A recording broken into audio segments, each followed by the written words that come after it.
কাকিমা, আপনার মেয়ে দেখে আমার খুব পছন্দ হয়েছে। আমি কিন্তু কোনো পণ টন নেবো না, ওসব আমার পছন্দ না।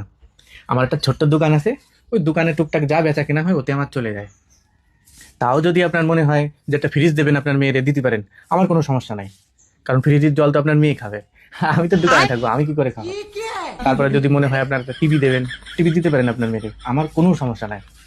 টিভিতে দেখবে আপনার মেয়ে, আমি তো দোকানে থাকবো। তারপরে যদি মনে করেন যে মেয়ের একটা গাড়ি দিতে পারেন, সারাদিন গাড়িটা আপনার মেয়ে করবে, আমার কি, আমি তো দোকানে থাকবো। তারপর যদি মনে করেন যে আমার মেয়ের একটা খাট দিই, শোনেন, খাট আপনার মেয়ের আপনি দিতে পারেন, আমার কোনো সমস্যা নাই, কারণ আমি তো দোকানে থাকবো। আচ্ছা বাবা, তোমার বিয়ে করার দরকার নেই। কেন?